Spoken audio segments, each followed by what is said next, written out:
walk us through of the process that or the methodology that you actually use to help someone who wants to improve their life. Like, how can you help that person? What does the process look like? Yeah, so some of the process that I did already with coaching clients in the past, I usually provide a tool where they can assess the different areas of their life, finance, relationship with oneself. So first they develop the awareness that, okay, how is my life? How are the different areas? And what is the area that I feel like I want to work on, right? Because we cannot do anything at the same time. But Right. maybe if we work on an aspect of our lives, like of ourself, maybe our self-confidence, or maybe our relationship with traumas or whatever, that will impact the way we are with our partner, that will impact the way we are at work. It usually starts with ourselves.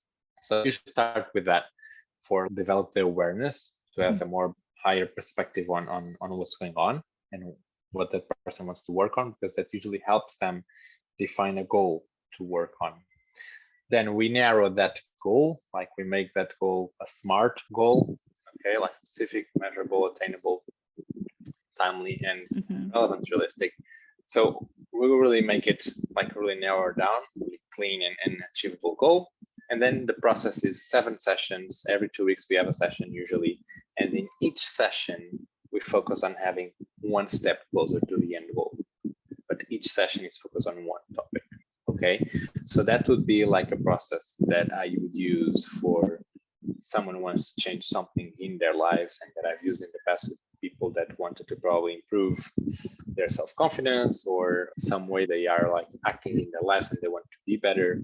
So it's more of this methodology, and then in each session depends on where is the theme of the session. I can use some tools, some dynamics with the body as well, some meditations, visualizations, depending on the person and Mm-hmm. the process. I can use like different tools. Other Nice. methodologies that I've used with other clients is more related to transformation process. Okay, so with transformation, which is something that I actually want to focus more on. With transformation, we are not talking just about, okay, I want to feel more confidence, I want to be more assertive, I want to find what I want to do in life. These things can be tackled with the standard coaching procedure, like I said before. Mm-hmm. But when we come to a transformation process, we are speaking, for example, a person that is not happy with the body and wants to transform their body, but at the same time transform also the relationship they have with food, maybe learn how to cook a little bit, be more autosufficient with how they deal with their nutrition, at the same time be a more disciplined person, develop some habits. So again, we cannot do everything at once, but with a person like that, with that transformation process, I would work on more practical Mm-hmm. actions. A Right. part of having talks with the person, one-to-one reflections to see, okay, what do you feel when you eat, when you feel anxiety while eating? But then it's really about assessing the person as a system, in a Mm-hmm. holistic way. Understand that person wants to go to the gym because they are not happy with their body, but we Right. need to understand what is the chronotype, for example, of that person. How does the Mm-hmm. energy work? When do they have more energy? So it's really about fine-tuning each aspect of the life that the person wants to improve, providing micro routines. Maybe if they want to build habits, we can start in a progressive way. So I would do this like a project, Mm-hmm. right? So by phases. So we cannot, a person that is not developed any habits and suddenly they want to go to the gym and eat well and do everything and do meditation, we need to go slow, right? Mm-hmm. So maybe we can start with 2-3 habits, but I see them as building blocks. So we build the blocks first. Okay, when these 3 blocks are set like stone, then we add another more. Maybe now we add 5 minutes of meditation. But it's about like helping people transforming their lives and then not depending on me. Right. So that's what I've achieved in the past, that in the process I try to educate and share my information. So after the process they have with me, after this transformation, they are able to maybe even do their workout plan for the gym, or know that they can replace one exercise to the other. They know that, oh, if I ate a lot at lunch today, maybe I should do dinner this way. So I like to do things in a way that people start to think by themselves. Like Right. the whole story, teach them how to fish, don't give them a fish, right? Because I don't want to be dependent on people. I don't want to be the accountability partner forever. I really want, and this is something that I developed for myself, I want people to have that strong relationship with themselves, and they have this voice in the backside of their head that says, hey man, today is time to work out.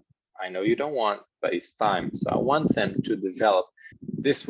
What I found that I developed, which is like two Rubens in my head, right? And there is always one talking with the other. One is like the weak one that wants to be lazy, and the other is the one saying, no, like today we got to do this. So I want to kind of plant that seed in people, so because when they see that they're able to bring that up, they feel more secure about themselves. If you do something, if you go to the gym because I told you, it's not really coming from you. You'll feel way more empowered when you know, wow, I prepared this race on my own, without a trainer, without nobody. I was the one planning my workouts. I was the one doing them. I had nobody. I was working in the shadow. So when you're able to do that, you develop a strong self-confidence because you're in that process by yourself. You don't need anybody to push you. You don't need anybody to motivate you. You develop that internally. And I think that sometimes when people need motivation and they want to feel more confident, just spend more time with yourself and propose tough challenges for you and work them up, because in the end, you will definitely feel a different relationship and definitely a stronger relationship with yourself. That's what Definitely. That's very beautiful. And it really resonates so much with what we're doing here in Emerge PH, which is to really inspire people to take the lead in their life. And I love how you do all your coaching sessions with your client. You're not just telling them what to do, but you're actually guiding them in a way like they can be on their own. And even without you, they would still be able to continue those habits, those discipline that they've acquired and learned from you. So that's really good.